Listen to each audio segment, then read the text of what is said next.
Hallo liebe Spieletipps-Zuschauer und Zuschauerinnen, ich stehe hier in Baltimore in Maryland vor dem grandiosen Cinemax Online Studio und die programmieren da drin die Elder Scrolls Online und das darf ich heute zum ersten Mal anzocken. Schaut's euch an!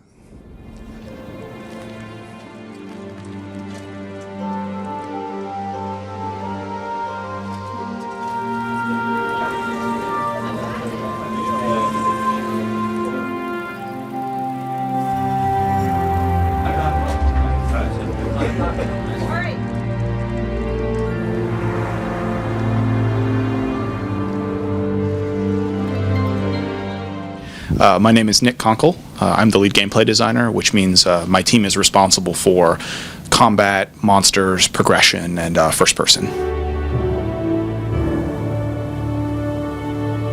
Well, I think it's very similar to Skyrim and to Elder Scrolls. We also added basically a small hotbar where you can put your best spells or a loadout of your favorite spells and activate them from the number keys. How you load them out actually becomes very much of a deck building game that is pretty fun and interesting.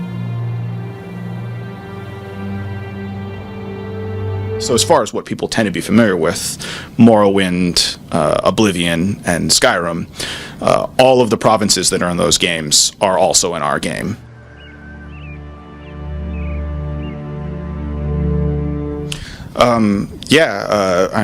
We haven't officially announced the ship date. I think all we've said so far is 2013.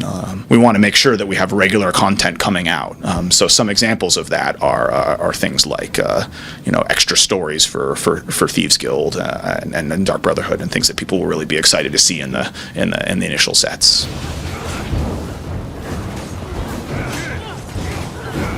Hey, I'm Matt Fyror. I'm the game director at ZeniMax Online. So I'm the game director of the Elder Scrolls Online.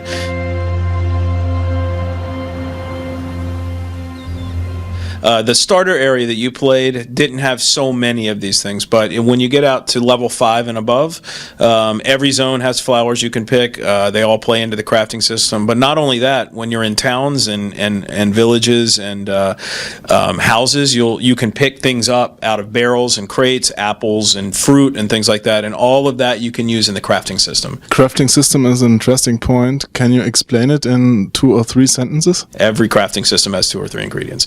So you can change how many of each ingredient that is in it to get better quality, but there's also slots to put in extra things, and these are additives, and you don't know.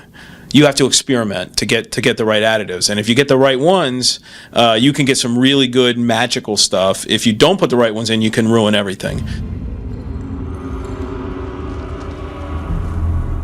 So Mega Server is the system where everyone is playing on one server, or we'll probably have one in Europe and one in North America, but this is so it's shardless.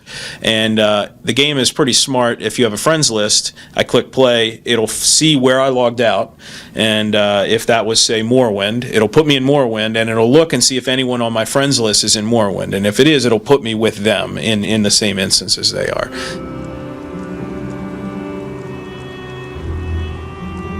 Our UI is scripted, Lua scriptable completely, so any modding that'll happen will be from the UI perspective.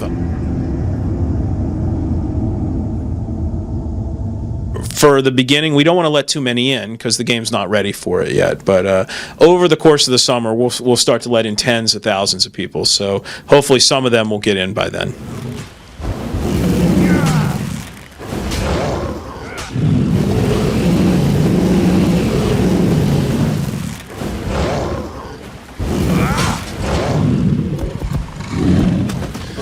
So, und hier drin ist jetzt gezockt worden, es war richtig cool und jetzt müssen wir leider schon aufhören. Nach wenigen Stunden, ich hätte noch Tage weiterspielen können. Tja, so ist das.